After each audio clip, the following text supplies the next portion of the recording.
દર્શક મિત્રો, આપ જોઈ રહ્યા છો અને ન્યૂઝ હું છું એન્કર અર્પિતા પટેલ. હવે જોઈએ અગત્યના સમાચાર.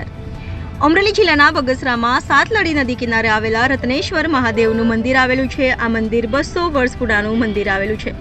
આ મંદિરે યજ્ઞશાળાનું ખાતમુહૂર્ત કરવામાં આવ્યું. આ તકે બ્રહ્મ સમાજના આગેવાનો અને બગસરાના તમામ ભૂદેવ દ્વારા વેદ મંત્ર દ્વારા પૂજન કરવામાં આવ્યું હતું અને દાતાશ્રીઓનો ખૂબ ખૂબ આભાર વ્યક્ત કરવામાં આવ્યો હતો. રિપોર્ટર હાર્દિક જોશી, NN ન્યૂઝ, બગસરા.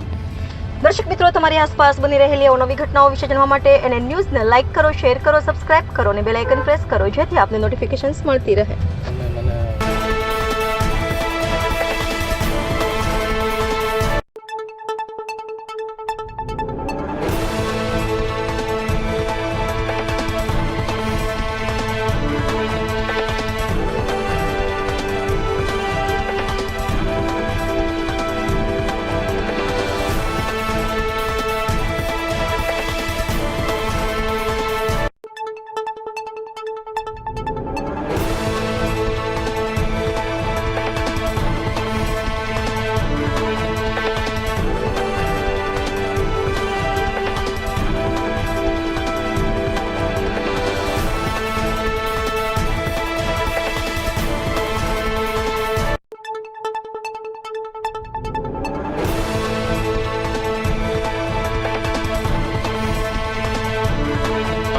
सांगुलम मा बरुगये वेदभू सर्वञ्जतभूतं दश्च भाव्यं भूतामृतकवस्ये सानो